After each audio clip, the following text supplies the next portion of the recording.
ACEs and ARBs, what they are, what the difference is, and why do we care? Alright, so why do we use these meds? Well, we use these to control blood pressure. And one of the big things that happens is people develop high blood pressure. So why do we develop high blood pressure? Well, what happens is your liver is always making angiotensin. That doesn't do anything.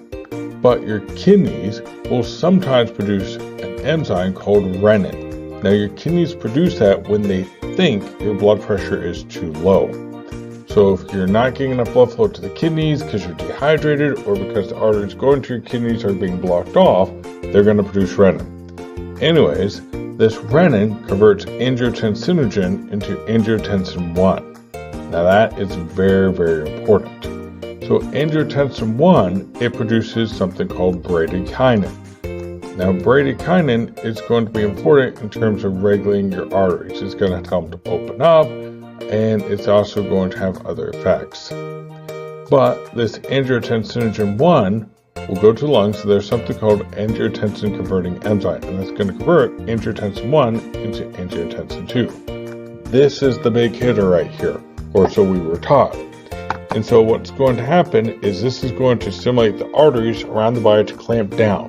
That's going to bump up your blood pressure. It's going to go to the adrenal cortex, tell it to produce aldosterone. That's going to tell the kidneys to hold on to salt and water. That's going to bump up your blood pressure. It's going to go to the brain. This angiotensin 2 is going to go to the brain, and it's going to stimulate the sympathetic nervous system. That's going to make your heart beat faster. That's going to bump up your blood pressure as well. It's going to stimulate antidiuretic hormone. That's the no-pee hormone. And that's going to stimulate our kidneys to hold on to water. So all these different ways are working together to bring our blood pressure up. Okay, so now where do the ACEs and ARBs come into play at? So an ACE inhibitor blocks this step right here. Remember, angiotensin 1 goes to the lungs, gets converted to angiotensin 2, and angiotensin 2 does all this bad stuff, right? We don't want that bad stuff. So we're going to be on an ACE to stop angiotensin 2 from being made, to stop the bad stuff. Alright, so what's going to happen? Well, the kidneys are going to say, hey, the blood pressure is still too low, we got to bump it up. So the kidneys are going to keep producing renin to raise that blood pressure. So they're going to produce more and more angiotensin 1, which is going to cause increased bradykinin levels, which causes, and right, people don't like that, especially with the whole corona crazy situation going on right now, right? They're not going to want to do that. And so a lot of patients are getting off of ACEs to go to ARBs because ACEs cause coughs, but ARBs don't. So why are you taking an ACE to begin with, right? The reason being is it's going to reduce your risk of dying from a heart attack and stroke by about 12% and your chance of dying overall by about 10% if you just have high blood pressure. Well, let's take a look at an ARB. So where do ARBs work? Well, ARBs, they block this angiotensin 2 receptor, right?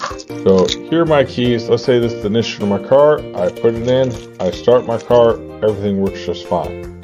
What an ARB does, like it blocks this right here, right? And so this is blocked, and so I can't get my key to go in there. And so because I can't get the key to go into my car, I can't start it, right? And because I can't start my car, I'm not going anywhere. That's how ARB works. An ACE would be like, let's just throw away the keys, right? If there are no keys, I can't start my car. It doesn't matter that my ignition is wide open, you can't start the car.